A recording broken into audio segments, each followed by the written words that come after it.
19 de abril de 2015, estamos na aula de preparação para a confissão e vamos continuar o assunto do primeiro mandamento.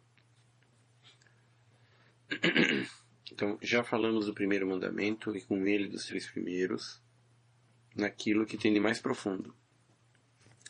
Agora vamos para a parte básica dele. E isso daí, esse outro aspecto que faltou do primeiro mandamento, corresponde àqueles assuntos, aqueles aspectos da moral de que nós tratamos em uma dessas aulas.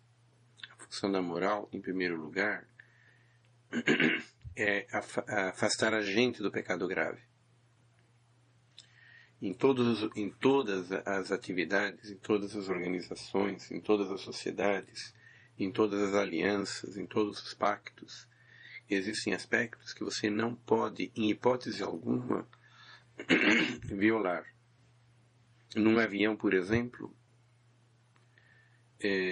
que já está voando a 10 mil quilômetros de altura, pressurizado, você não pode abrir uma porta. Se abrir uma porta, você explode o avião. Isso daí é o que a gente chamaria de pecado mortal para o avião. Em hipótese alguma. Você não pode fazer nem pensando. Você inviabilizou o voo. E a gente deu um exemplo da pizzaria. Certo? Você pode até resmungar com o cliente, mas você não pode jogar pizza na cara dele. Isso acaba com o emprego. E então, aqui nós estamos tratando de uma aliança de amizade entre Deus e o homem, que vai terminar numa plenitude do compartilhamento da vida divina. Então, isso, como em toda sociedade, todo pacto, todo acordo, toda empresa, toda instituição, tem aquelas coisas que você tem que entrar sabendo que não pode de jeito nenhum, porque isso inviabiliza o pacto, a amizade, o acordo, a aliança. A gente tem o primeiro tema da moral, que é explicar o que são esses pecados graves. O que você não pode fazer nem pensando. E tem que, para assumir essa aliança, você tem que deixar isso para trás para sempre. Depois, a gente disse que a segunda tarefa da moral era desenvolver as virtudes. Mostrar, uma vez que você aceitou o básico, mostrar quais são e como se desenvolvem as principais virtudes. E como elas se integram dentro do desenvolvimento espiritual. Depois a gente falou que existe um outro nível, que uma vez que as virtudes existem dentro do ser humano, existe uma outra virtude que a função dela é ser o maestro das anteriores. Que normalmente, quando você vai exercer alguma ação moral, você não usa uma virtude só, usa várias, ou mesmo que use uma, ela tem que ser dosada especificamente para aquela situação. Então você precisa de um maestro. O maestro da orquestra das virtudes, mesmo que seja uma orquestra pequena, ou até que seja de um executor só, é a prudência. Então, um outro aspecto da moral é desenvolver a prudência. E na medida em que a prudência vai se desenvolvendo, ela tem que, no final das contas, aprender a desenvolver a vida toda. O conjunto inteiro da vida. Ela tem que saber disponibilizar todo o conjunto da tua vida para que ele alcance o fim último.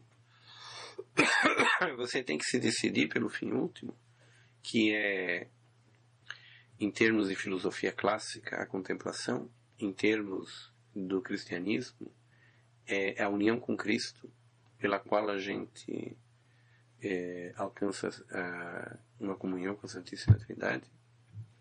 É aquilo que São João dizia, que Cristo queria que os homens fossem tão unidos a Ele, os homens que Deus lhe deu, fossem tão unidos a Ele quanto Ele estava unido com o Pai.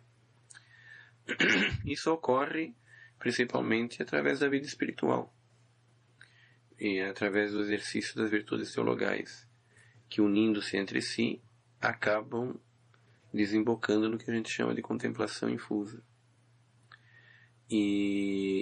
Mas para a gente alcançar esse fim, a gente tem que poder saber organizar, disponibilizar a vida da gente, e que a gente faz isso através das virtudes.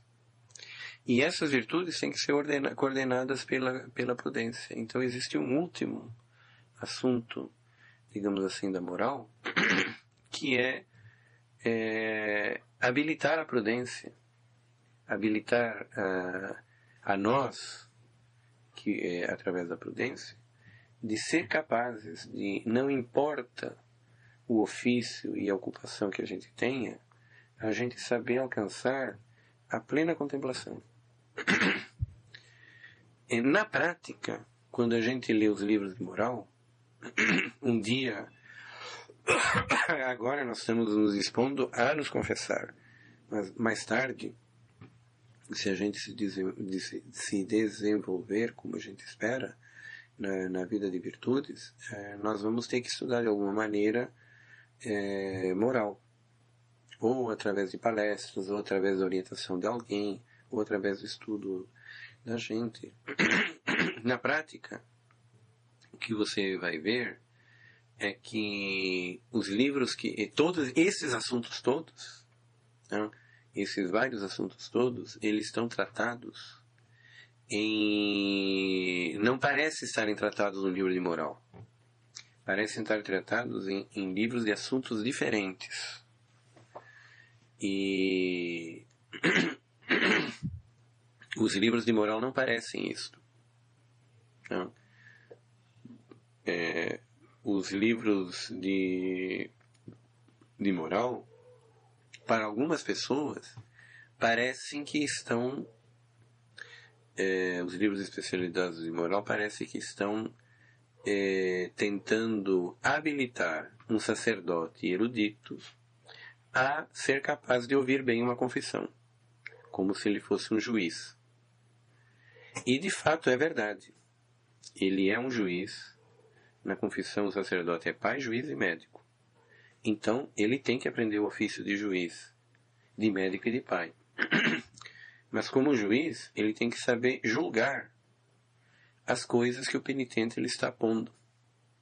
E saber avaliar à luz da moral o que ele está colocando. E, obviamente, a pessoa que é capaz de fazer isso deveria ser capaz também, ao agir, dele saber julgar e ordenar as próprias ações. Então, apesar de parecer que estes livros estão formando um juiz, que é o sacerdote, na verdade, porém, eles estão tentando desenvolver a prudência. Tá?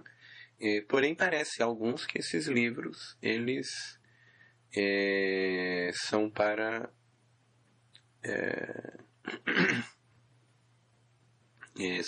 formar o sacerdote a ouvir confissão. Na verdade, se você analisar a fundo, ainda que às vezes alguns autores desses livros tivessem em mente principalmente essa intenção, os mais profundos desses livros, eles na realidade não estão fazendo bem isso.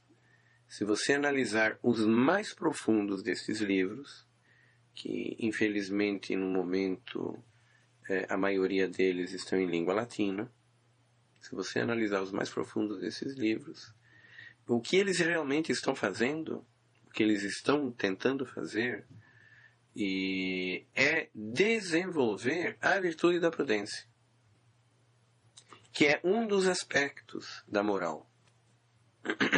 Certo? E, num certo sentido, é o mais nobre de todos e o mais central. certo? Porque desses 4 assuntos, delimitar o que é pecado grave e para poder afastar a pessoa de uma vez por todas disto e mudar de vida radicalmente em relação a esse aspecto para uma vida nova, é relativamente simples. A gente não precisaria de uma moral tão complexa. O desenvolvimento das virtudes geralmente acaba sendo deixado para outros textos. E a ordenação da prudência para a contemplação acaba sendo deixado também para outros textos, para textos de teologia da espiritualidade. Então, os livros de moral não parecem ter toda essa riqueza que eu estou falando. Os bons livros de moral, os grandes clássicos, ou os melhores dos grandes clássicos, eles, na verdade, eles são uma maneira, são um aprendizado para você desenvolver a virtude da prudência. Não em relação à contemplação, ao conjunto da vida, mas em relação a situações específicas. Mas é justamente o pré-requisito para outra. Se a prudência não consegue se desenvolver para situações específicas, ela não vai conseguir abranger a vida inteira. Então, uma é pré-requisito da outra.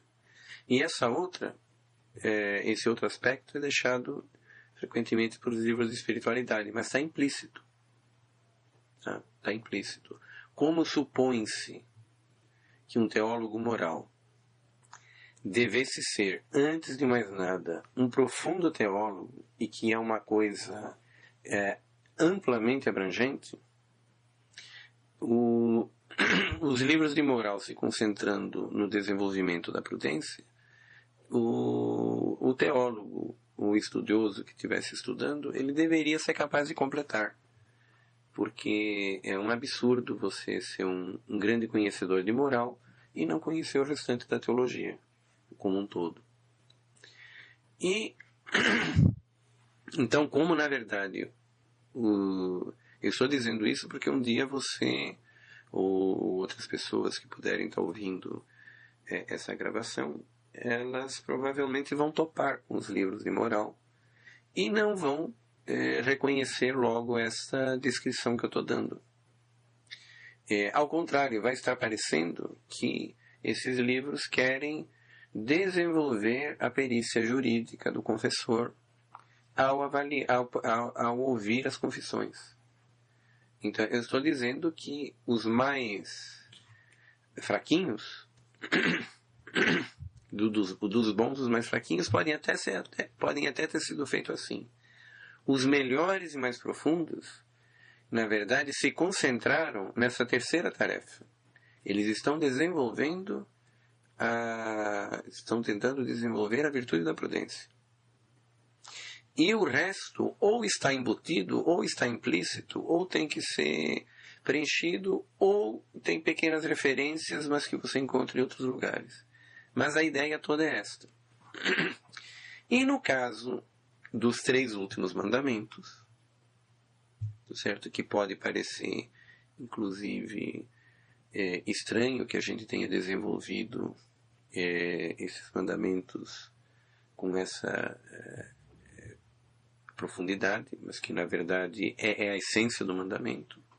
No caso desses mandamentos, o que estava acontecendo é que a gente passou para o extremo oposto.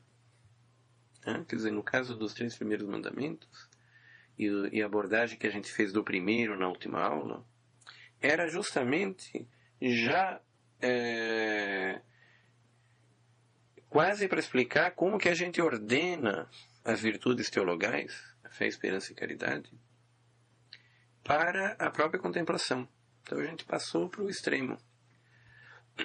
Passou já para o ponto onde você já está ordenando a vida para a contemplação. Que, aliás, é uma obrigação. É uma obrigação moral. O ser humano não é verdadeiramente humano se ele não entende a vocação para que ele é chamado por Deus. Então, Porém, existe o aspecto básico, e que é isso que a gente vai falar agora. E justamente eu estou fazendo essa introdução para não aparentar que é um choque. A gente falou de coisas belíssimas sobre o primeiro mandamento, agora nós vamos falar de uma coisa que parece muito elementar. Mas é que existem, na moral, esses 4 aspectos. Tem o aspecto do pecado grave, que não é uma convenção não é uma convenção e não é uma burocracia, tá certo? Porque é da natureza de qualquer aliança, de qualquer pacto, de qualquer sociedade, que tem certas regras que se você não seguir, você quebra a própria estrutura da sociedade, ou a própria estrutura da aliança. Que nem essa, quer dizer, que eu falei. Se você está num avião pressurizado, você não pode abrir a porta de jeito nenhum. Se abrir a porta, acabou o voo. Então, e não é só isso, tem outras coisas que você não pode fazer. Nem pensar. Então, isso é da natureza das coisas. Então, essa é a primeira função da moral. A segunda é desenvolver as virtudes.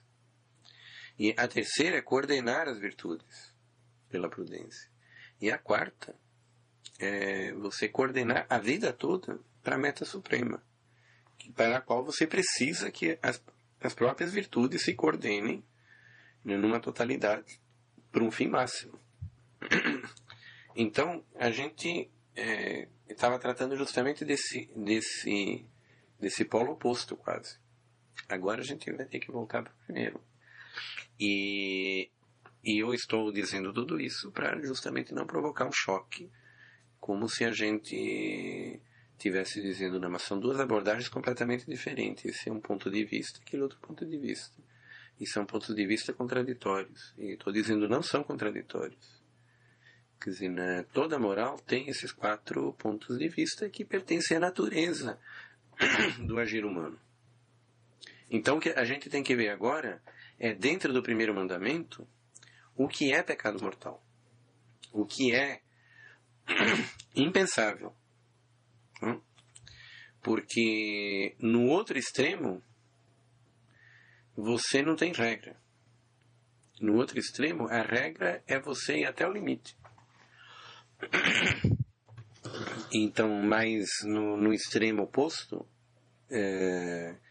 existem certas coisas que a gente tem que aprender a romper. Muito bom. Então, o que seria, no primeiro mandamento, o que a gente chamaria de pecado grave? O que seria um pecado grave que a gente tem que romper em definitivo? Nós temos 3 coisas no primeiro mandamento. O primeiro mandamento, ele preceitua que a gente ame a Deus acima de todas as coisas. Mas, na verdade, para amá-lo, a gente precisa esperá-lo.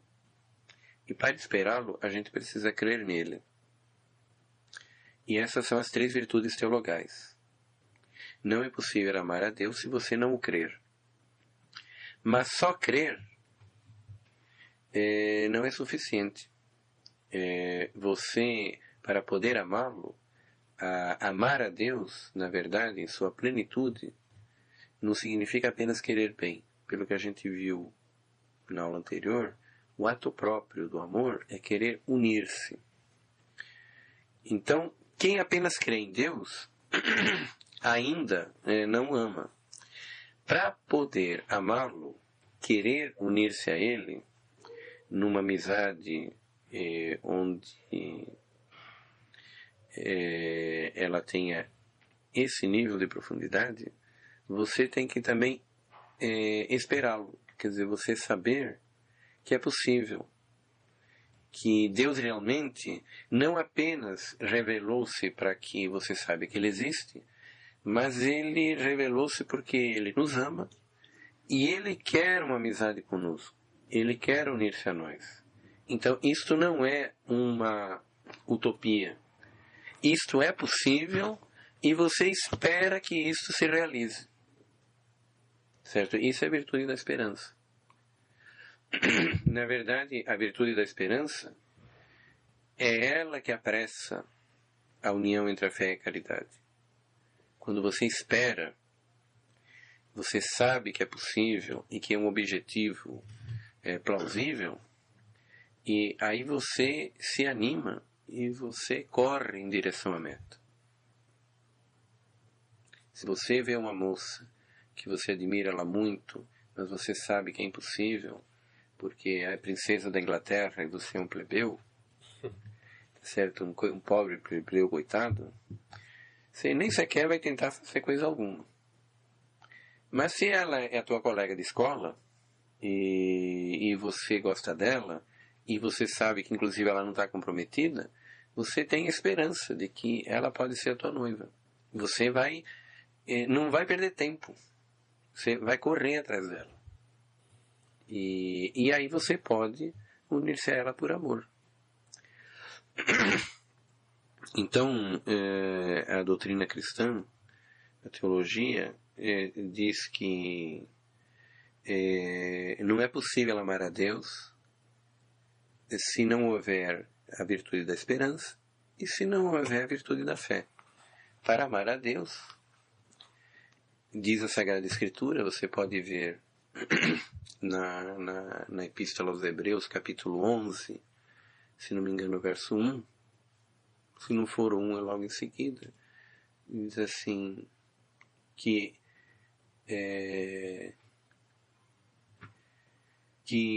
sem fé é impossível agradar a Deus. Porque para agradar a Deus, antes de tudo, é preciso saber que Ele existe e que Ele recompensa os que o procuram. Saber que Ele existe é da fé. Que Ele recompensa o que os procuram já é mais ou menos a esperança. Do jeito como a epístola está falando, é fé. É você saber que Ele recompensa que os procuram. Mas quando você crê que Ele recompensa que aqueles que o procuram, não apenas que Ele existe, já é o fundamento da esperança. E você sabe que se você o procurar, Ele vai te recompensar. Então, não é um Deus inacessível. Esse é o fundamento da esperança. E essas duas coisas são necessárias para agradar a Deus. Então, para amar a Deus, para unir-se a Ele, é necessário crer que Ele existe. E é necessário esperar nele. Ter aquela firme esperança que Deus realmente recompensa com a sua graça aqueles que o procuram.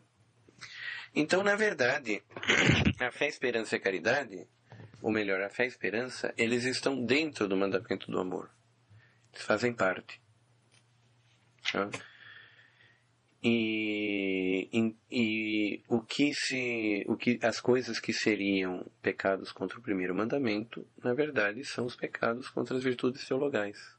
Fé, esperança e caridade. Então,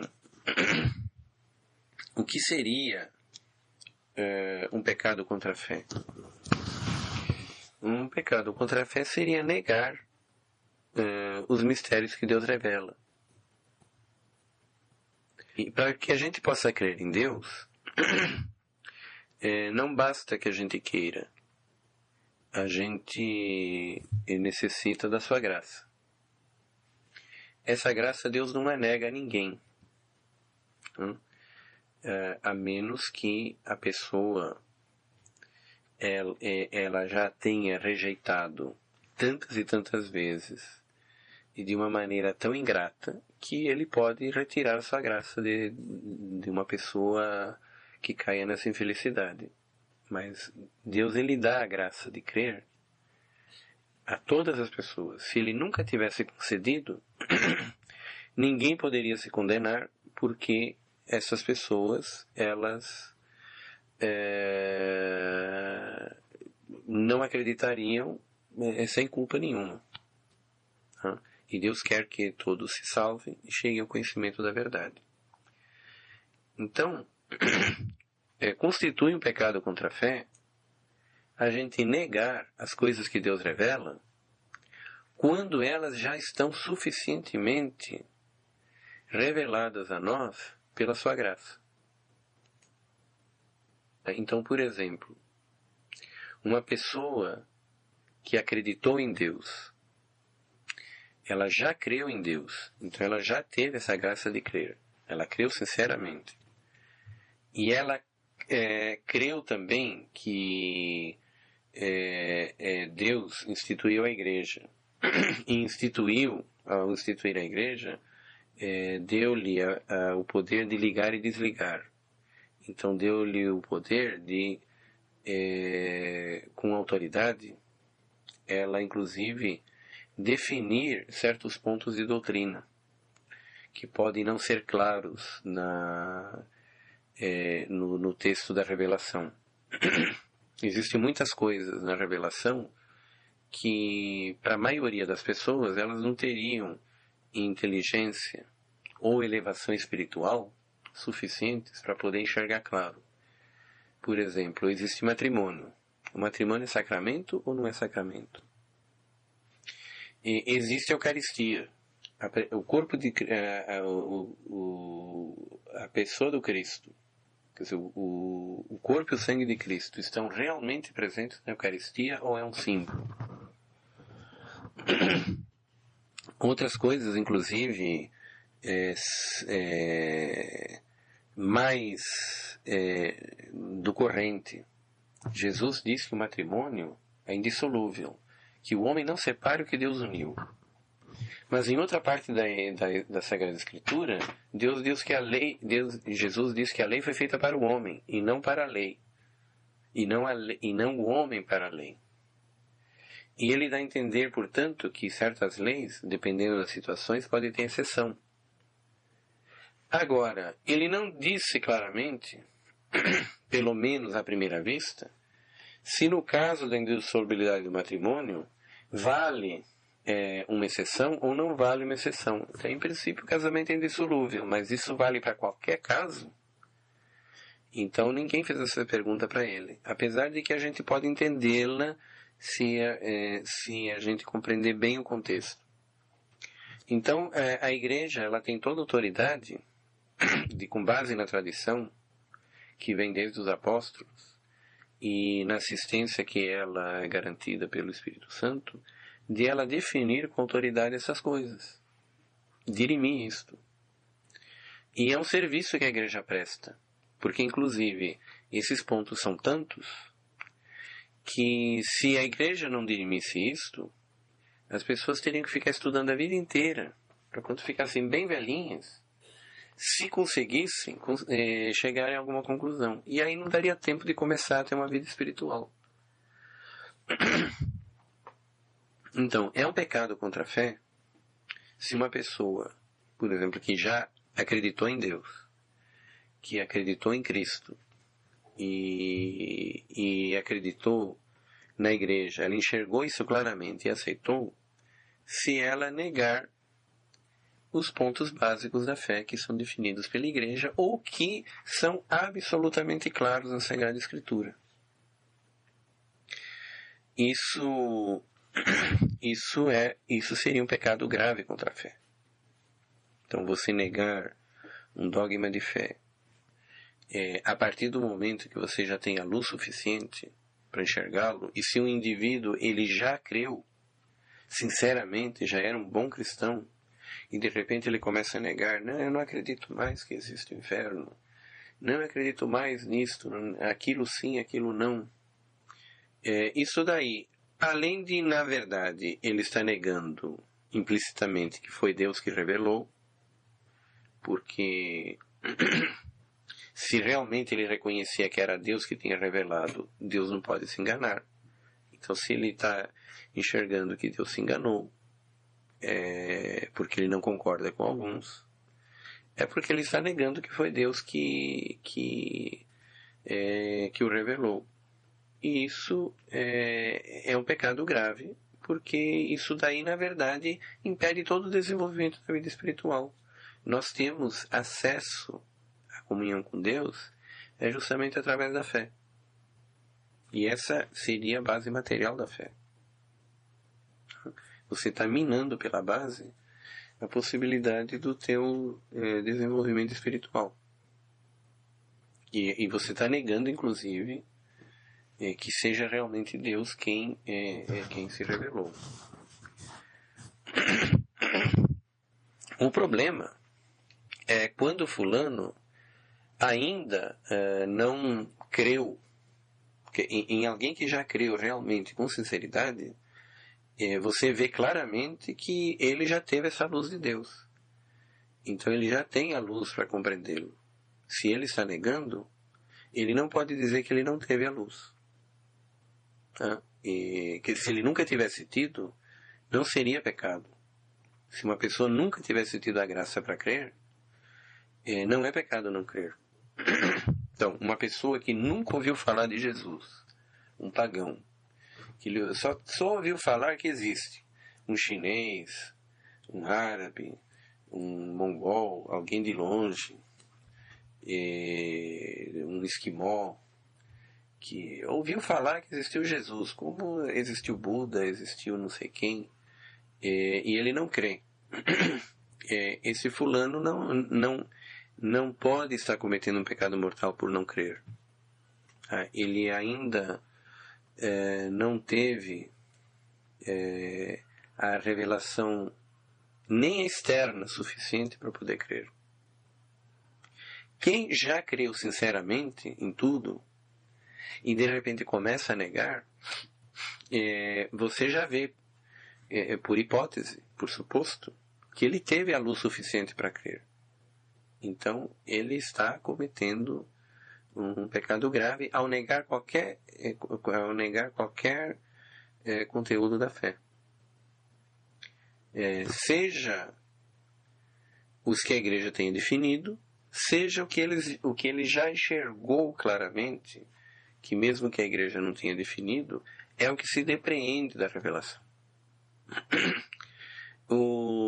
Fica mais difícil de a gente poder decidir quando a pessoa ainda não chegou a crer completamente. Não é ainda um cristão integral, digamos assim, que tenha aderido à integralidade da fé. Que aí a gente imagina que ele tenha tido alguma luz para crer, tanto da revelação externa como interna, e ele pode não ter tido alguma luz para crer em outra coisa, para crer em outra parte. E então, externamente, a gente não pode julgar esse indivíduo. Se é pecado ele crer ou não, por exemplo, o fulano ele crê em Deus, mas ele não crê na igreja. Ele leu o Evangelho, leu a Sagrada Escritura, ele crê sinceramente em Deus, mas ele não crê na igreja. Como acontece com os evangélicos, por exemplo. Eles creem na Bíblia, mas não creem na igreja. Isso é pecado ou não é pecado? Externamente, é muito difícil de decidir, porque a gente não sabe quais luzes que Deus lhe concedeu, concretamente naquele momento. A gente não sabe se ele já recebeu as luzes para entender o mistério da igreja, e ele as está negando, ou se ele é um esquimó que caiu uma Bíblia ali e mal ouviu falar que existe uma igreja, então ele não sabe exatamente o que é a igreja. E ele crê no Evangelho porque ele leu a Bíblia. Mas ele está afastado da igreja. No Polo Norte, onde ele está, não tem igreja. Ele sabe historicamente que existe, como a gente ouve falar que existem os budistas. E se ele vive aqui no Ocidente, onde a igreja está presente, a gente não sabe o quanto que já lhe foi suficientemente concedido de luz para compreendê-lo.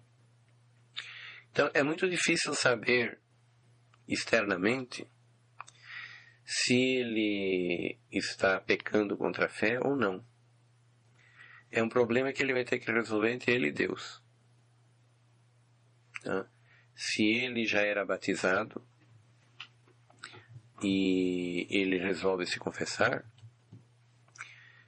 ele deve confessar isto conforme ele conseguir sinceramente enxergar.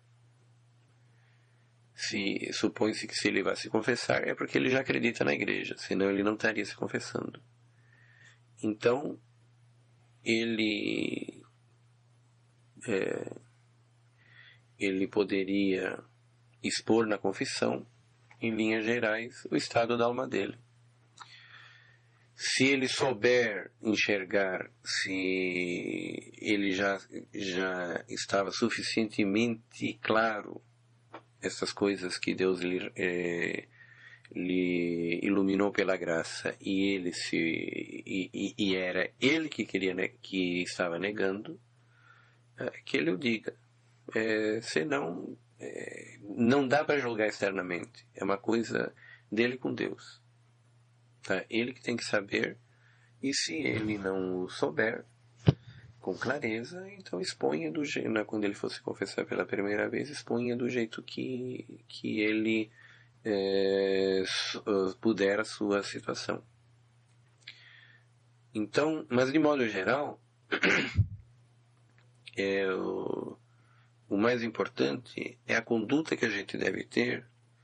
O mais importante sob certos aspectos, no que a gente tem que observar, é a conduta que a gente deve ter após a primeira confissão, quando a gente volta para a igreja, ou quando a gente entra na igreja.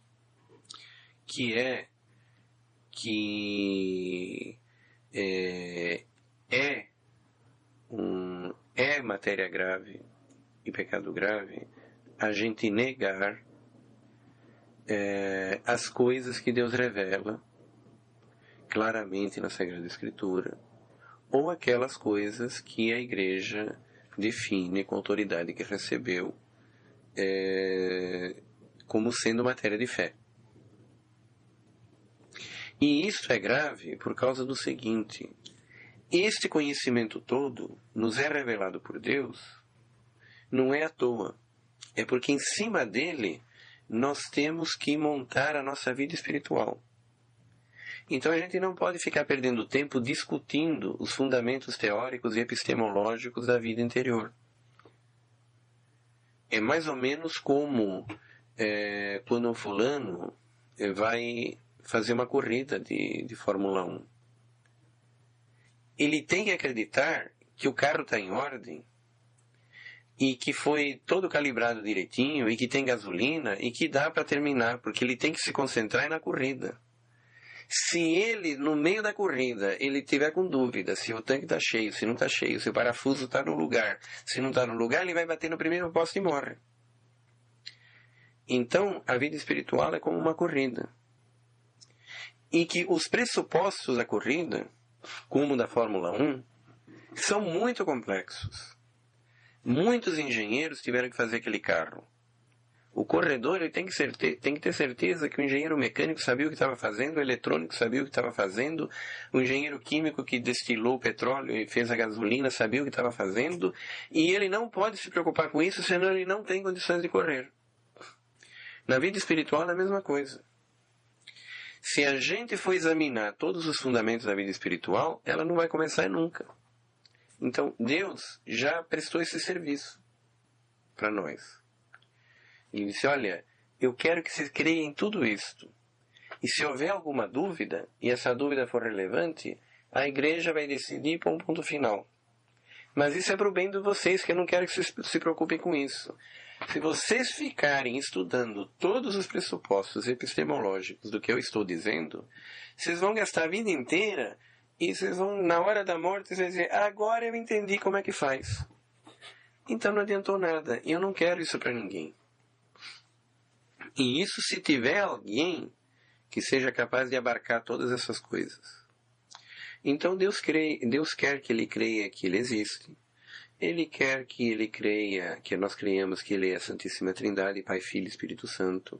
Porque quando você vê o Evangelho de São João, as Epístolas de São Paulo, a Santíssima Trindade, para você explicar os pontos mais profundos de espiritualidade, é absolutamente essencial. Se você tiver uma confusão nisso daí, acabou a vida espiritual. Ele quer que ele creia que ele se encarnou e se fez homem, que ele morreu pelos nossos pecados, que ressuscitou, que existe um céu, que existe um castigo eterno para os que não o procuram. Ele quer que ele creia que ele está na Eucaristia, porque a Eucaristia é importantíssima para a vida espiritual. Para que a gente possa crer na Eucaristia, a gente tem que crer no sacerdócio. A Eucaristia só é validamente consagrada se for por um sacerdote. Não tem como crer na Eucaristia se a gente não crer no sacerdócio. E não dá para crer no sacerdócio se a gente não crer na igreja. E assim por diante. É um todo interligado. A gente tem que crer que os livros da Sagrada Escritura são estes que a igreja declara que são, e não os outros que existem. Existem muitos apócrifos. Porque a gente tem que saber o que a gente vai seguir. Então, na verdade, quem duvida dessas coisas está impedindo a vida espiritual. É que nem o corredor de Fórmula 1 que entra no carro e não sabe mais se ele pode confiar no carro. Ou ele não vai ganhar a corrida, ou ele vai morrer de um acidente. Certo? E se ele for investigar tudo, a corrida acabou. Na hora que ele achar que ele pode correr, quem já ganhou o prêmio foi outro. E eles vão perguntar, por que você não correu? Ah, é porque eu estava com dúvida, eu tinha que investigar as coisas. É exatamente isso. Então, na verdade, quando a gente não crê, ou a gente se recusa a crer, isto é gravíssimo para a vida espiritual. A maioria das pessoas não percebem porque eles não estão interessados em vida espiritual. Muitas pessoas são católicos só de nome. Então, se ele acredita numa coisa e não acredita na outra, inclusive ele não vê muita consequência imediata. Mas Deus não quer que a gente seja cristão só de nome. Ele quer que a gente chegue à contemplação. Ele quer que a gente se santifique. Então, quem começa a duvidar da fé, ele está bombardeando completamente as suas chances. Assim como o fulano que peca contra a castidade, ele está detonando o casamento que um dia vai ser o veículo para ele ir para Deus. Certo? A maioria das pessoas não quer ir para Deus. Ele quer, sendo só de nome, achar que tudo vai no piloto automático. Então ele não consegue perceber essas correlações. Mas, na verdade, os pecados contra a fé são gravíssimos. A menos que o fulano não tenha tido a suficiente revelação externa e interna para poder crer. Tá? Em alguém que já era católico praticante, em alguém que viu a beleza de tudo isso, reconheceu o mistério da igreja, reconheceu a tradição cristã, reconheceu a Sagrada Escritura, reconheceu tudo isso e aceitou tudo isso e começou a praticar tudo isso, supõe-se que, se ele era sincero, ele não pôde ter feito isso sem a suficiente revelação externa e interna. Então, a partir daí, supõe-se que, se o fulano nega qualquer mistério da fé, ele está cometendo um pecado grave. Antes disso, é difícil de supor, porque antes disso, você não tem um dado externo, visível, que você possa saber o quanto de revelação externa ele teve e o quanto de revelação interna ele teve. E então, o julgamento imparcial disto vai estar entre ele e Deus. Você não pode simplesmente dizer que o indivíduo, sem mais nem menos, ele está cometendo um pecado grave ou não ao fazer aquilo. Pode ser que sim, pode ser que não. Numa pessoa que já era cristão praticante, a evidência de que ele já teve a revelação interna e externa suficiente, ela está lá. E bom, então, em relação à fé, que tem esses 3 aspectos do primeiro mandamento, a fé, a esperança e a caridade. Em relação à fé, os pecados graves contra a fé consistem em a gente negar ou ensinar, o que é pior, tá certo? Negar os mistérios da fé é um pecado grave, se já houver suficiente revelação interna e externa. Ensinar o erro é mais grave ainda. Aí você está ajudando a corromper os outros homens que precisariam desse conhecimento para poder se aproximarem de Deus. Você está sabotando a possibilidade de eles se aproximarem de Deus. Você pode pensar que está abrindo a mente deles, mas na verdade você está fechando a mente deles para a obra da graça. A esperança é aquela certeza, é aquela expectativa de que a gente pode crescer na santidade e alcançar a vida eterna, o paraíso, se a gente entrar nessa aliança com Deus. Que Deus já tem todas as graças preparadas para nos dar, e que a gente aderir a isto e fizer a nossa parte, nós com certeza vamos ter a possibilidade de chegar no céu. Não é a certeza absoluta. Isso a gente nunca tem, porque nós nunca sabemos se o indivíduo, no último ano, na última semana, na última hora, no último minuto da vida dele, ele não cometeria um pecado grave. Nem o maior santo poderia ter certeza absoluta. Apesar de que, quando a vida espiritual é muito evidente, a gente tem uma presunção de que dificilmente o indivíduo voltaria atrás, mas nunca é certeza absoluta. Agora, o que é certeza absoluta é que se ele corresponder à graça, com certeza ele vai chegar lá. Não é uma coisa impossível. Não é uma utopia. Está ao alcance de qualquer pessoa. Certo? Deus dá a todos as graças suficientes para se salvarem. Então, isso é o fundamento da esperança. Então, são pecados contra a esperança aqueles que a gente diz que são por excesso, e aqueles que a gente diz que são por falta. Peca contra a esperança por excesso e é matéria grave aquelas pessoas que têm certeza absoluta que elas vão se salvar sem ter os méritos necessários para isso. E que elas podem descuidar dos mandamentos da lei divina, que elas podem descuidar de cumprir os mandamentos, que elas podem cumprir 9 dos 10 mandamentos, que Deus não vai se importar se ele deixa de cumprir um.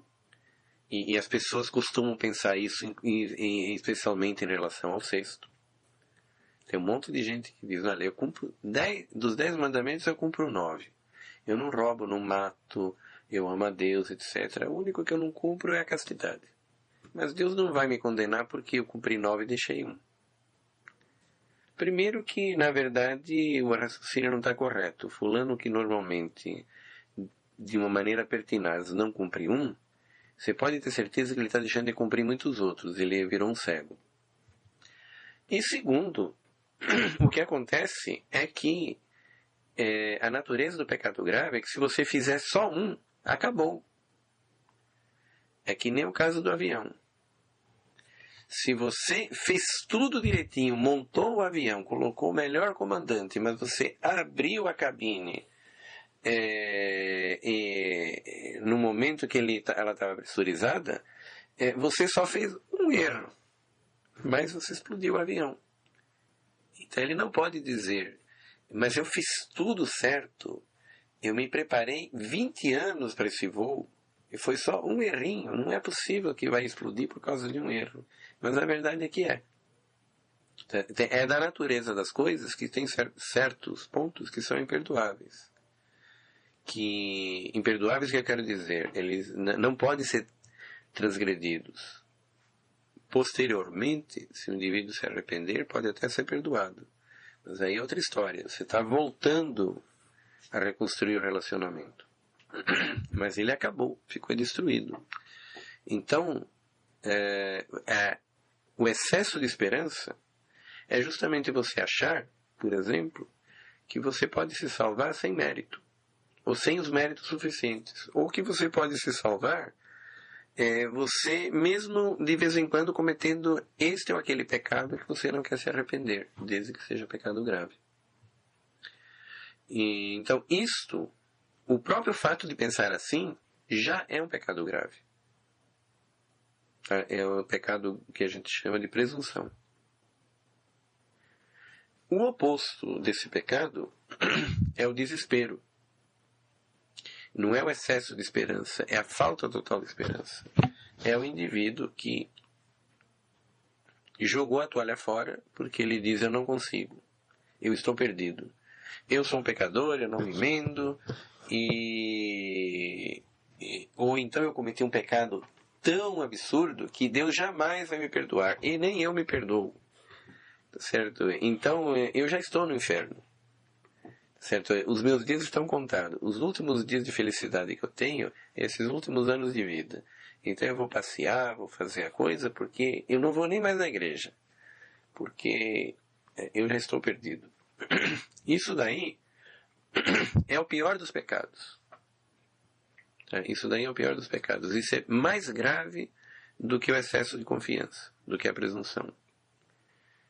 Porque é o que vai mais contra a misericórdia de Deus. E é o que você pode julgar pela vida humana comum.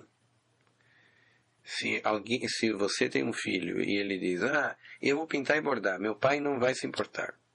E aí você pinta e borda e o teu pai se desespera.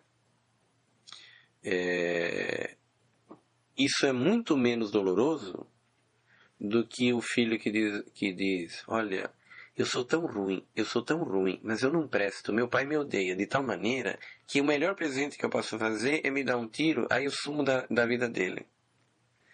E se ele der um tiro e sumir da vida dele, ou se ele só pensar assim, isso dói muito mais para o pai.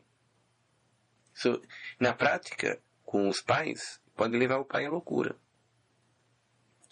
Eu já tive a experiência, quando eu era mais jovem, de ter visto uma pessoa bem mais jovem do que eu, que ela se suicidou, deixou uma carta para os pais, uma menina de 15 anos, dizendo isso, que ela estava se matando para poder aliviar a vida dos pais, que eles não precisassem se preocupar mais com ela, porque ela já tinha dado muito desgosto.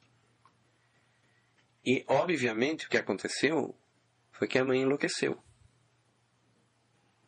Depois eu nunca mais soube o que teve. Mas, inclusive, era uma família bem constituída, de classe média, que pagava escola particular para os filhos. Mas a mãe enlouqueceu. Quer dizer, em vez da filha fazer um presente para a mãe, sumindo da vida dela, o pai não sei como é que ficou, mas a mãe enlouqueceu. Não sei se definitivamente.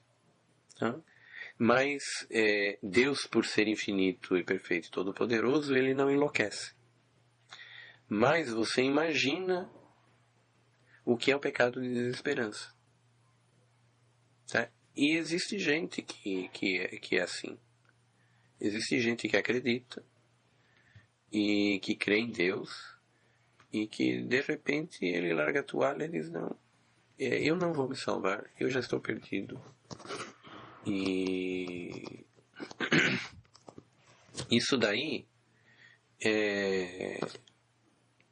esse é o pior de todos esses pecados. Esse é o pior de todos, é o que dói mais para Deus, é o que mais vai contra a misericórdia de Deus. Com certeza Deus deve estar mandando para essa pessoa luzes e mais luzes para tentar fazer ela enxergar. E Deus nos ama. Não é uma coisa bonita isso. Isto é pecado grave, e muito grave. Jamais desesperar da própria salvação. Isso tem que ser evidente, que Deus nos ama muito mais do que a gente imagina. E quando a gente for julgado, nós vamos ser julgados com justiça, mas por alguém que é infinitamente sábio. Não é nós, de acordo com a nossa perspectiva. Depois vem, da esperança, vem a própria caridade. Amar a Deus de todo o coração e de toda a alma. E seria pecado grave contra o primeiro mandamento, tirando os demais pecados que indiretamente são contra o primeiro mandamento. No fundo, quando você comete o adultério e você é cristão, você está pecando contra o primeiro mandamento. Você está amando mais um pecado do que o próprio Deus que pediu para não fazer aquilo. Mas diretamente, não indiretamente, diretamente contra o primeiro mandamento, seria pecado contra o primeiro mandamento, em primeiríssimo lugar, odiar a Deus. Ter ódio por Deus. Ter ódio das coisas divinas. E em segundo lugar, também considera-se que seja pecado grave as práticas de superstição. As práticas de superstição, por causa do seguinte: isso é um ponto que normalmente não é bem entendido, ou não é muito bem considerado na mentalidade do homem de hoje. Superstição significa você praticar certos procedimentos que não têm relação nenhuma de causa e efeito para aquilo que você quer conseguir, e ainda por cima você insiste em tentar fazer aquilo. Um exemplo claro, por exemplo, de superstição são as práticas adivinhatórias do futuro. O horóscopo, quando não é para você tentar descrever a personalidade do indivíduo de acordo com a época do nascimento, que isto, se tem fundamento ou não, é uma questão aberta para os estudiosos. Mas o horóscopo, quando através da posição dos astros você tenta adivinhar o futuro, principalmente o futuro de um acontecimento humano que está submetido ao livre-arbítrio e que então não pode ter relação nenhuma à certeza de um acontecimento futuro que depende do teu livre-arbítrio e do livre-arbítrio de mais um monte de gente. E que não só do livre-arbítrio, mas também depende da intervenção da graça na alma dessas pessoas, ou de uma pessoa que vai intervir no meio desse processo. Não existe maneira de você determinar um evento futuro com certeza. Então, se você tenta adivinhar esse futuro lendo nas tripas dos pássaros, na bola de cristal, nas cartas, no tarô, no horóscopo, não importa como, a não ser que seja um efeito futuro que tenha evidente natureza de causa e efeito. Você está voando num avião e você vê pelo tanque que só dá para voar 2 horas. E aí você diz, se você tentar voar 3 horas, você vai cair. Aí tem uma relação de causa e efeito evidente. Essa previsão você pode fazer. Se você tem um mapa meteorológico do satélite e você diz que daqui a 3 dias deve chover, essa é uma relação de causa e efeito. Se você tem um doente e você conhece o curso clínico da doença, você pode prever que ele tem tantos dias de vida, ou a doença vai durar tantas semanas e aí ela vai melhorar se ele tomar tal e tal remédio. Então isso é uma previsão de futuro com fundamento, isso não é superstição. Mas você tentar prever o futuro através de coisas que não podem ter relação de causa e efeito, e ainda você insistir, é isso que se chama de superstição. Pode não ser o futuro, pode ser outra coisa. Pode ser, por exemplo, você fazer um feitiço, você fazer um rito, achando que com esse rito você destruiu a vida de uma pessoa. Se a vida da pessoa vai ser destruída ou não, depende de outras causas. Não é de um rito que você vai fazer. Isso não tem sentido. Agora, aparentemente, isso não parece ser um pecado contra o primeiro mandamento. O primeiro mandamento é amar a Deus acima de todas as coisas. E isso daí parece ser uma burrice. É um ato de ignorância. Qual é a relação disso com o primeiro mandamento? A explicação disso, você encontra... a explicação mais clara disto, você encontra na Suma Teológica. Você encontra também em outros livros. A explicação por que essas coisas, as práticas supersticiosas, são pecados graves contra o primeiro mandamento, é porque, se você começar a fazer essas coisas seriamente, por incrível que pareça, a história mostra que às vezes essas coisas acontecem. Você começa a fazer esses procedimentos para acabar com a vida de um fulano, acontece mesmo. Você começa a fazer prática adivinhatória para adivinhar o futuro, você acaba adivinhando mesmo. Isto é o que dizem muitos testemunhos. E isto não é muito claro para a maioria das pessoas, ainda bem que não é, porque é uma coisa que pertence ao submundo das coisas. Mas o fato é que existem evidências que, por incrível que pareça, às vezes acontece. E não poderia acontecer. Você faz um bonequinho de uma pessoa. O bonequinho que você diz que esse bonequinho é tal pessoa. Aí você queima no fogareiro. E aí você diz, daqui a 6 meses o fulano vai morrer desse jeito num acidente com o carro explodindo. Aí dali a 6 meses o cara morre mesmo. O que se presume? O que os textos de teologia presumem? É que, na verdade, existem maus espíritos. São os demônios. E quando você faz esses ritos, estas coisas, isto, na verdade, é como se fosse uma oração aos demônios.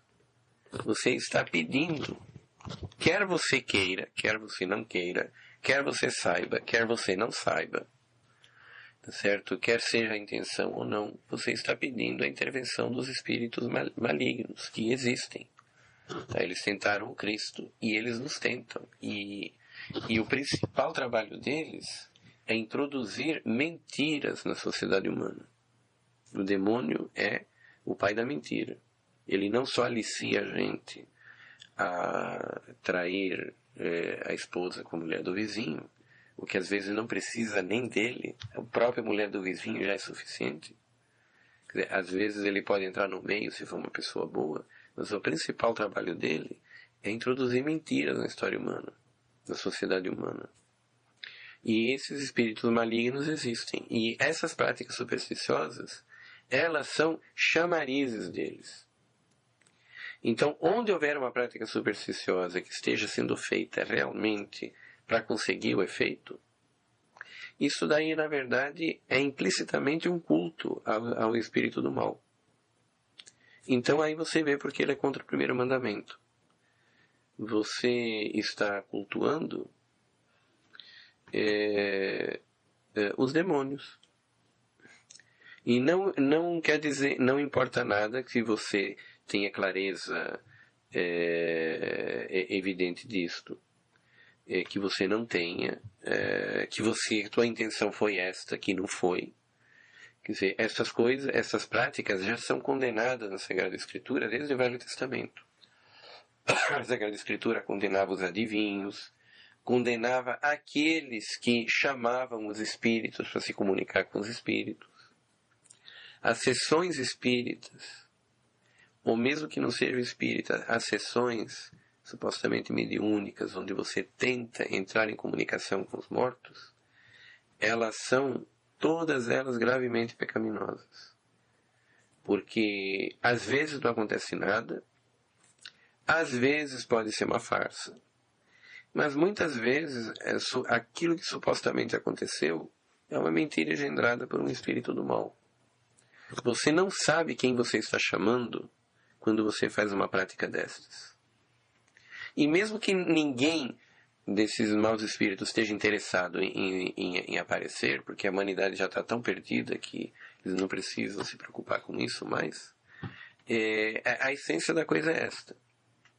Então, no Velho Testamento, Deus, inclusive, condena gravemente aqueles que chamam os mortos.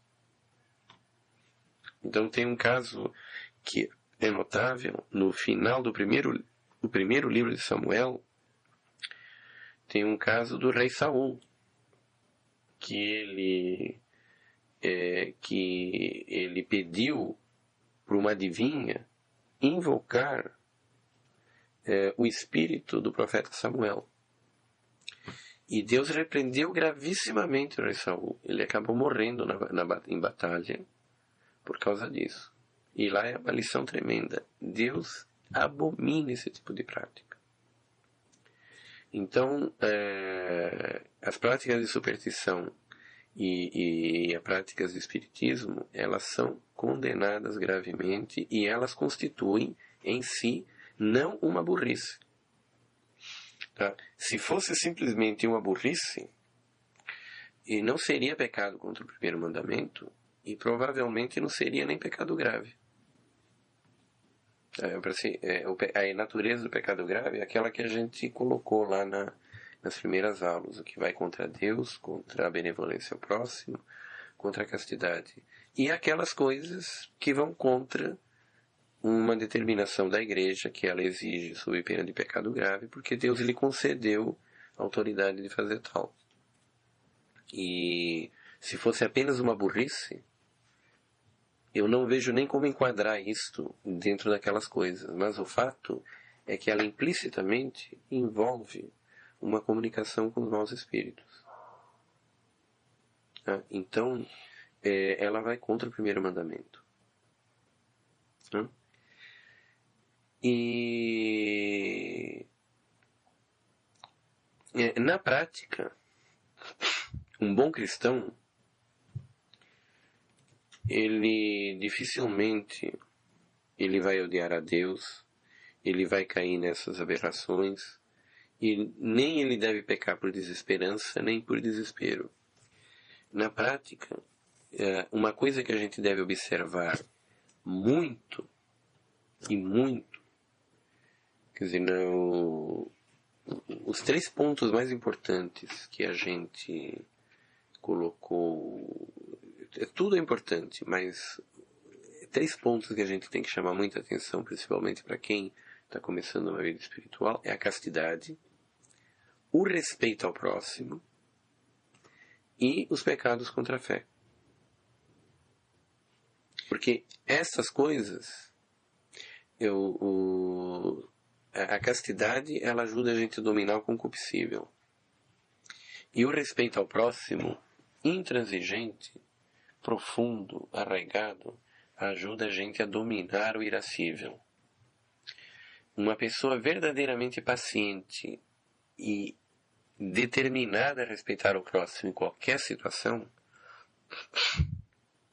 e que ao mesmo tempo seja casta, ela adquire rapidamente o domínio e uma ordem de todas as suas paixões. Todas as paixões humanas estão de alguma maneira atreladas a essas duas. Então, o indivíduo que ele pratica a castidade e o respeito ao próximo profundissimamente, ele pode inclusive sentir bastante dificuldade no início. Mas a recompensa é muito grande e em muito pouco tempo, porque as paixões se ordenam e isso liberta a mente para poder se desenvolver sem estar presa no passional. Então, o imaginário não fica mais preso no passional. Isso dá uma amplidão de mente que é impressionante. E a fé, ela contém todos os pressupostos para a gente mergulhar numa vida espiritual a olhos vistos. Porque é como se você entra numa estrada com um carro que você sabe exatamente como conduzi-lo, você conhece o manual e você não tem dúvida que ele está perfeitamente equipado. e com a manutenção correta, com a gasolina perfeita, que você tem que se preocupar em correr na estrada e não com sobressaltos a todo momento. Então, isto é uma forma... essas três coisas produzem uma liberdade interior absolutamente extraordinária. É a liberdade para a gente poder crescer na vida interior, a liberdade para a gente correr para Deus. E elas produzem realmente isto. Tá? Elas produzem realmente isto, uma liberdade de mente absolutamente extraordinária. Então, você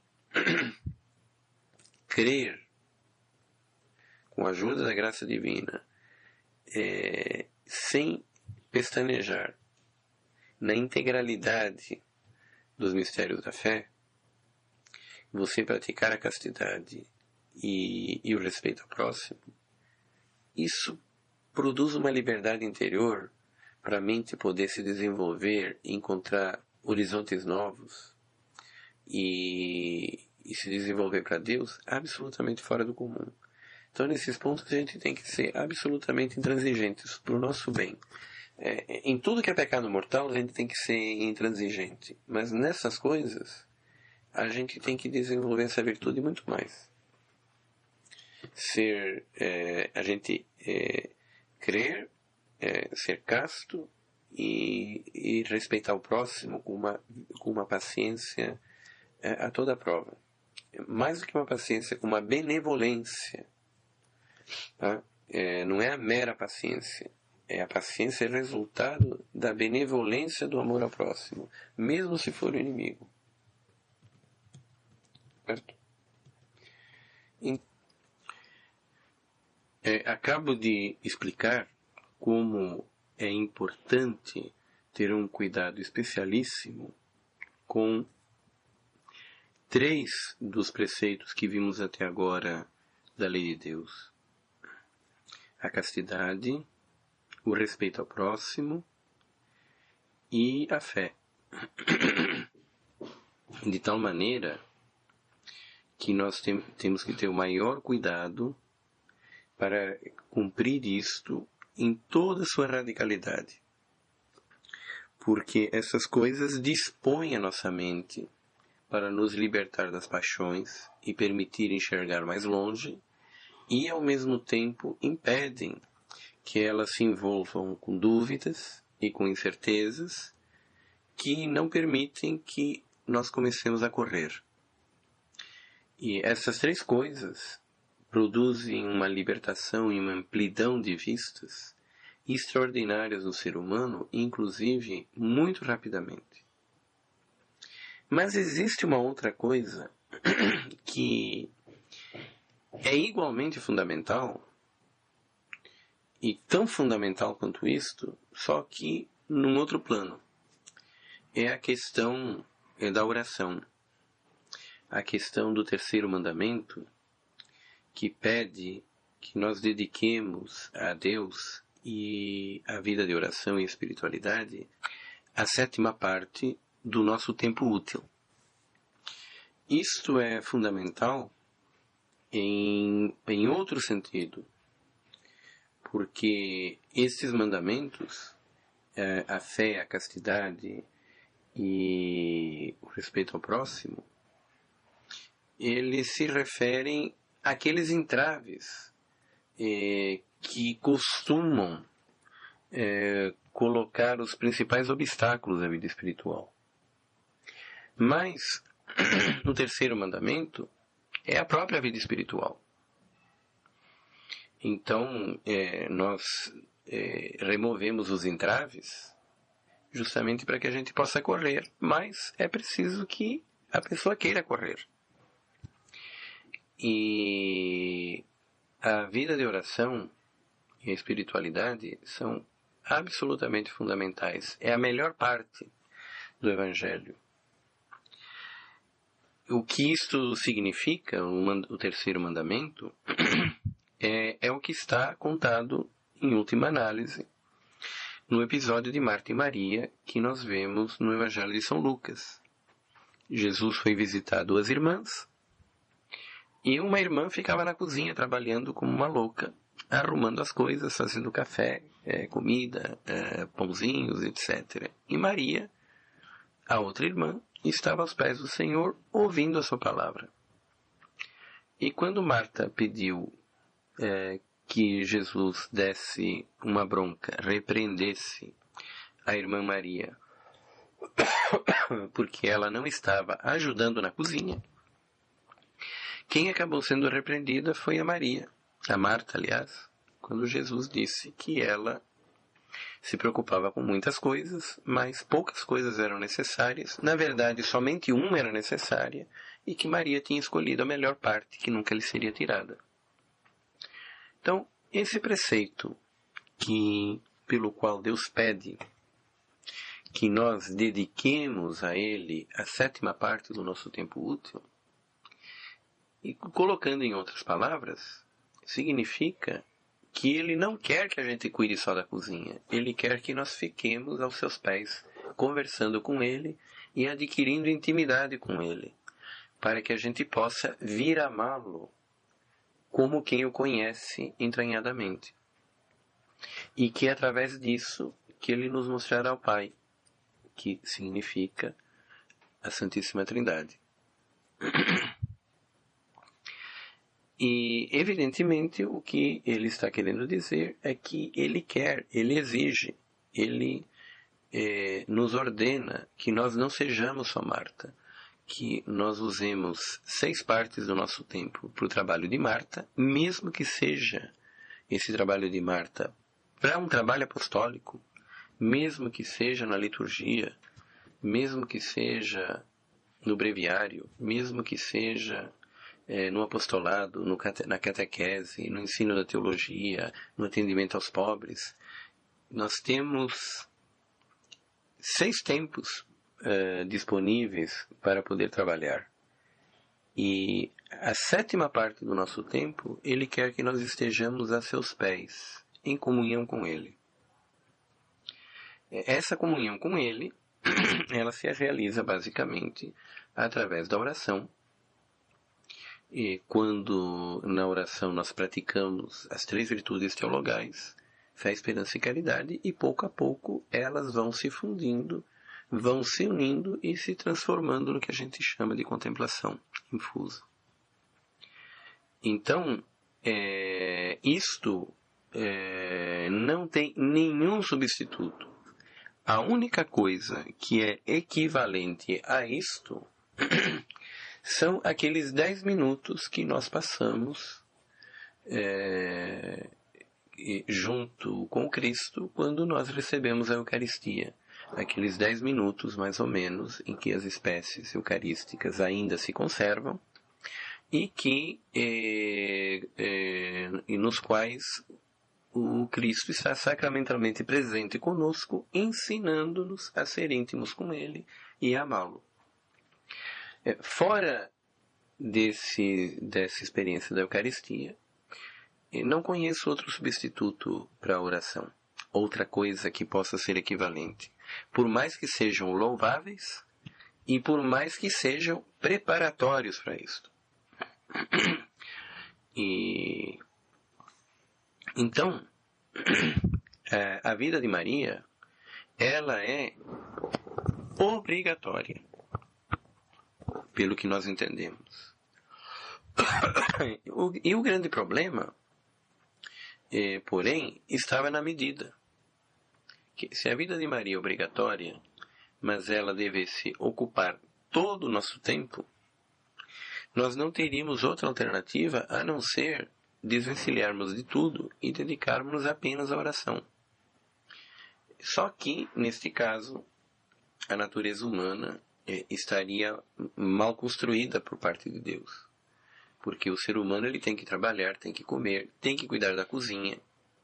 E ele não poderia dedicar, a não ser em casos excepcionais, toda a integralidade do seu tempo para a oração. A humanidade como um todo não poderia fazer isto. Isto é cabível numa natureza angélica, não numa natureza humana. Então, já que não é compatível com a natureza humana, pelo menos ordinariamente, essa integralidade, vem o problema. Mas então, como que eu vou saber quanto é o certo? Deus foi extremamente bondoso conosco em apontar-nos que a nossa natureza foi construída de tal forma que a medida da sétima parte é suficiente para que nós possamos conseguir os nossos objetivos e que Ele espera que nós alcancemos de união com Ele. Do modo como foi colocado no mandamento de Moisés, ele não só exige a sétima parte, ele está especificando concretamente uma sétima parte. Ele está especificando que essa sétima parte se constitua de um dia inteiro da semana. E ele diz, inclusive, qual seja o sétimo dia, que é o dia do sábado.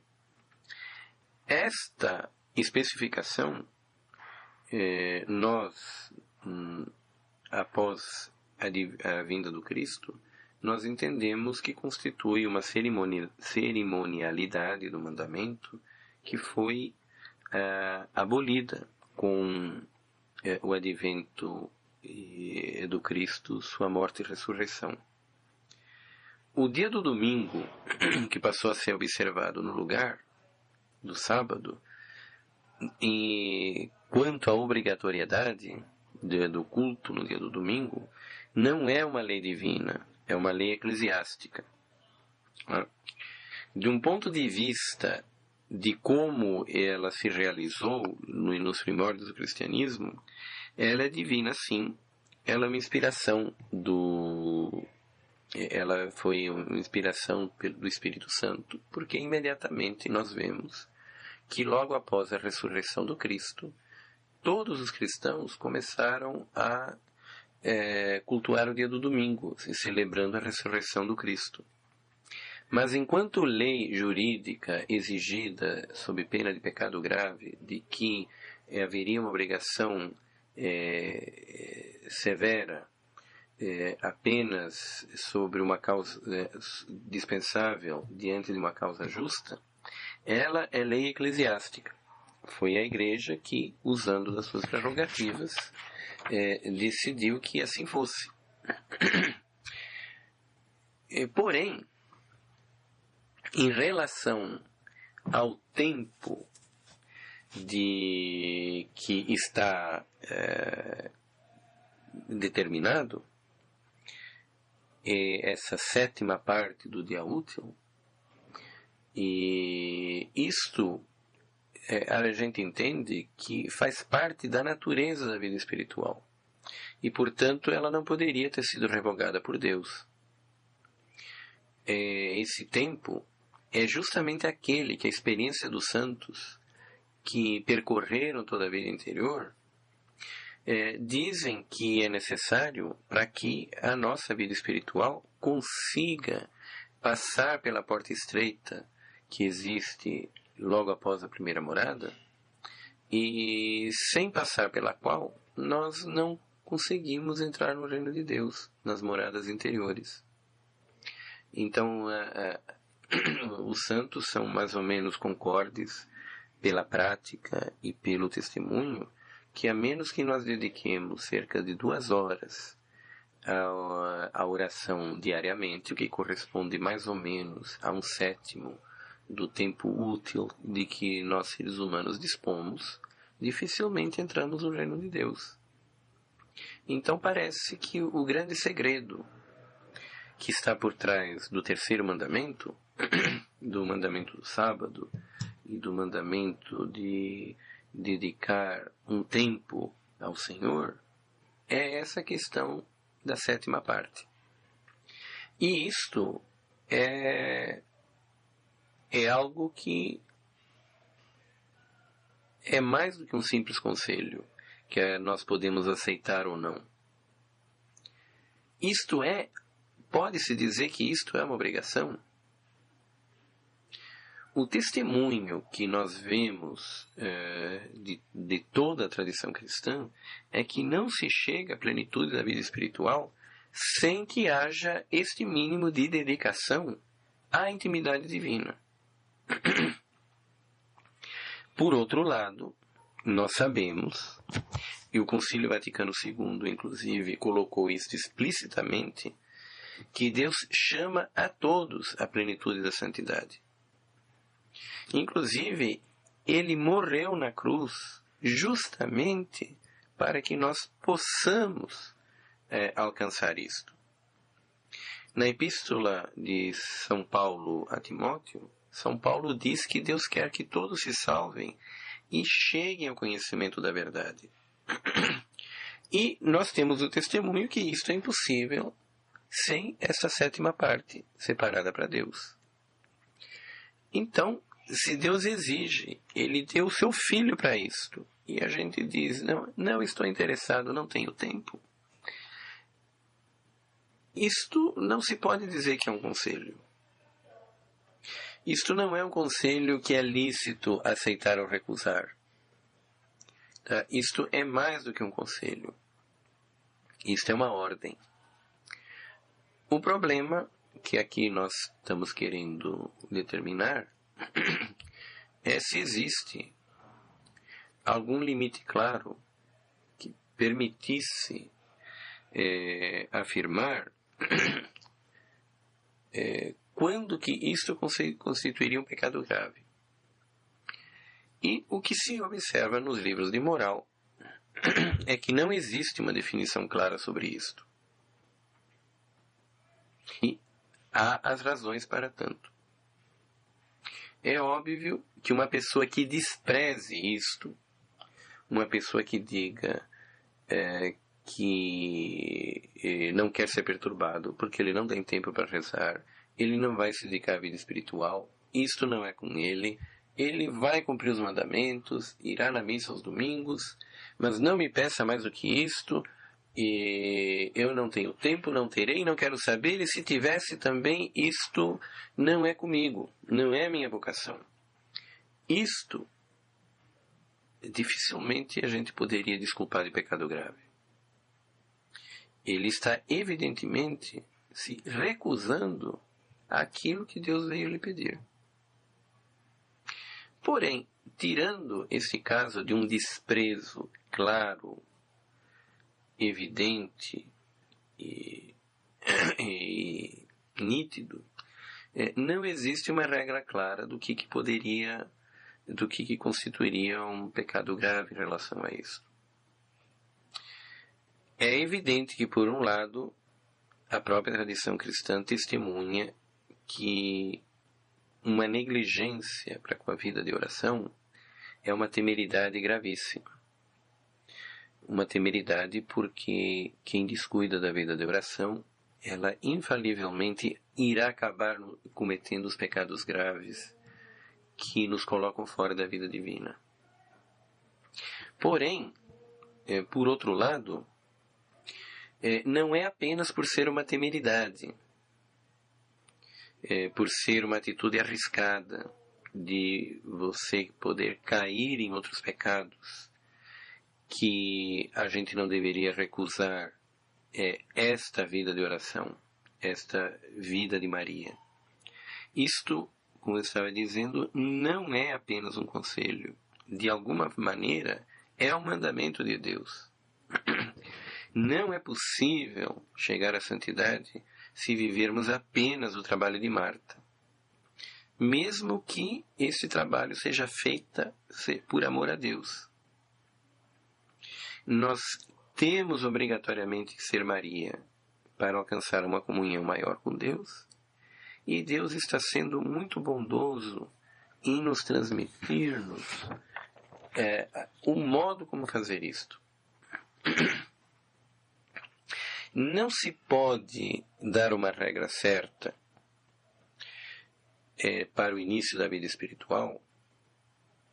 No caso dos judeus e de Moisés, a regra certa era o dia do sábado, porque foi um decreto divino, mas que aparentemente poderia ter sido diferente. E uma regra certa que fosse baseado na natureza das coisas, não é fácil, inclusive porque a prática da vida espiritual, no início da vida espiritual, para quem acaba de confessar-se pela primeira vez e acaba de voltar para a igreja, ela nem sempre é fácil na sua integralidade. Ademais, o que parece que é a prática de oração pela qual nós conseguimos passar a porta estreita se lhe dedicamos a 7ª parte do tempo útil, não é qualquer forma de oração, é a oração que inclui a integralidade dos níveis dos 3 primeiros mandamentos, como nós falamos. É uma experiência que seja simultaneamente amor e intimidade com Deus. É uma experiência de união de fé e caridade. A união da fé e caridade, ela não se realiza a ponto de corretamente poder se chamar união com Deus, aquela união que só existe maior do que ela, a que está entre o Pai e o Filho, na Santíssima Trindade. A união entre a fé e a caridade, ela não chega nesse ponto, e ambas essas virtudes não conseguem se unir desta maneira, a menos que a experiência da fé, primeiro, não tenha se transformado na experiência do nome de Deus e da intimidade divina.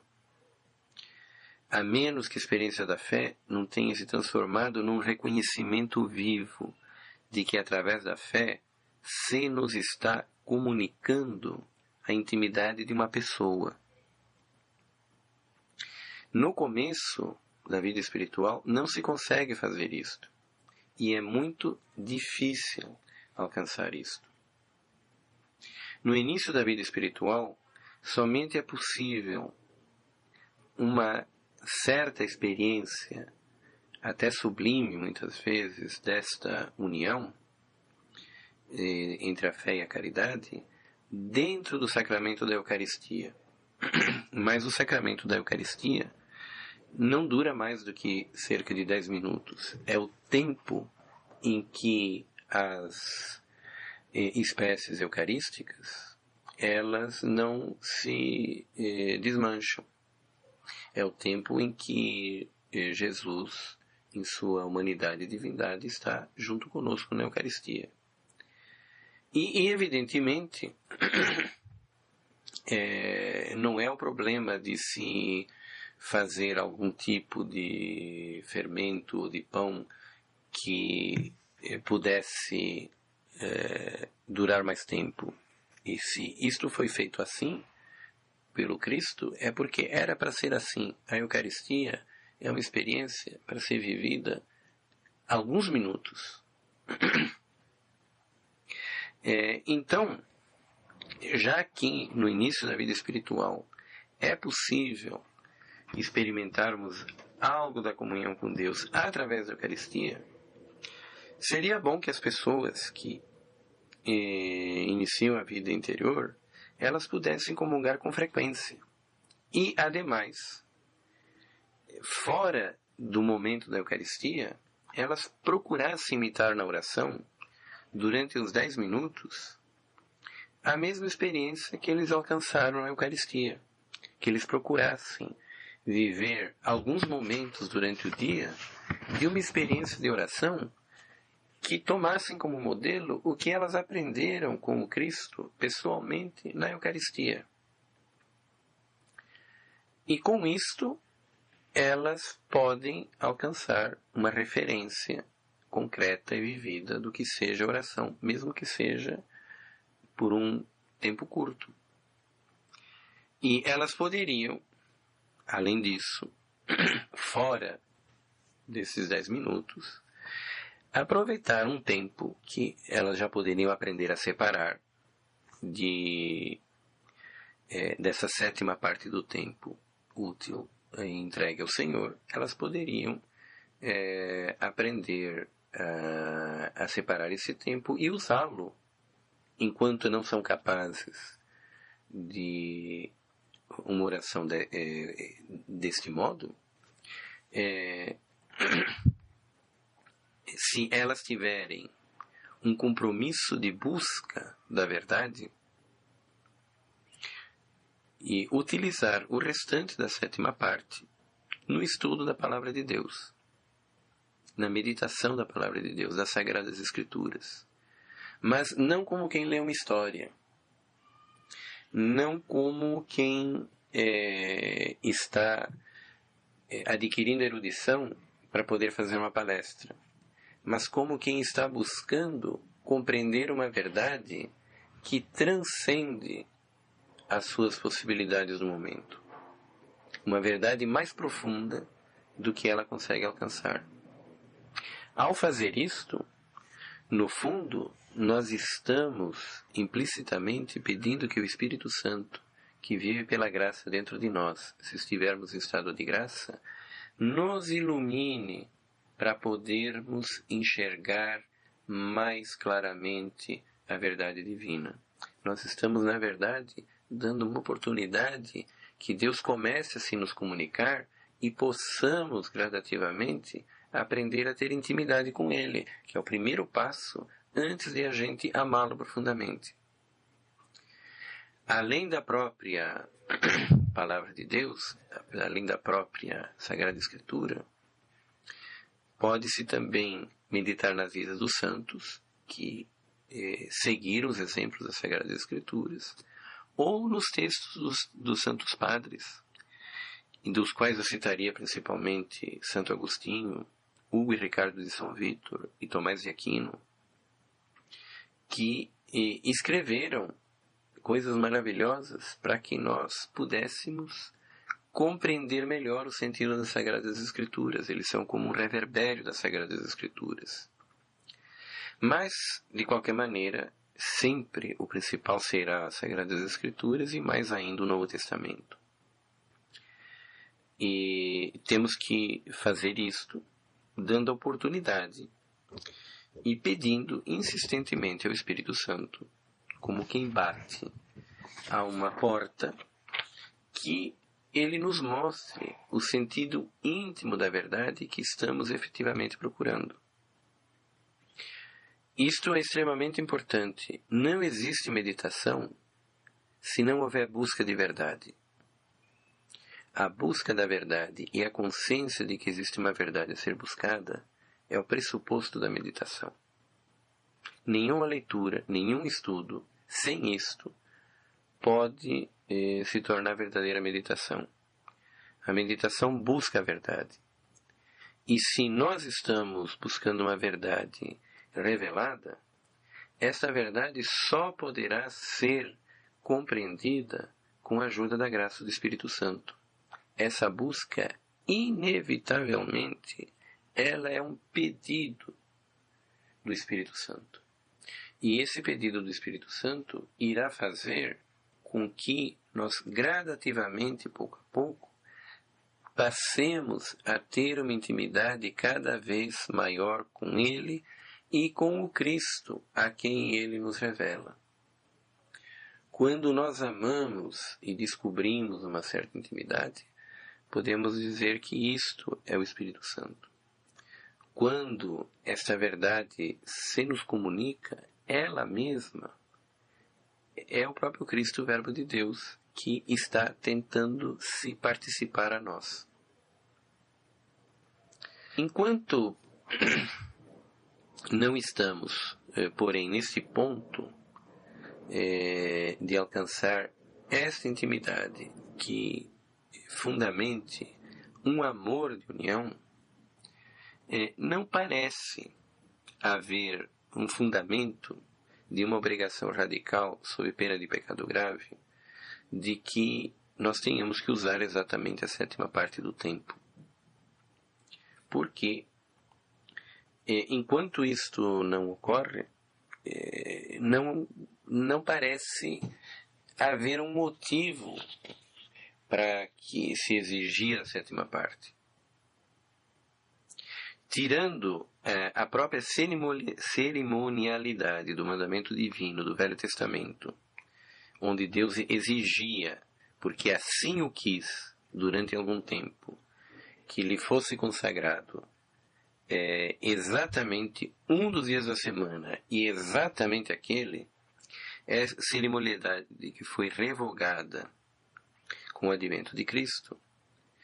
Não parece haver um fundamento na própria natureza das coisas que exija a 7ª parte do tempo para que se atravesse a porta estreita.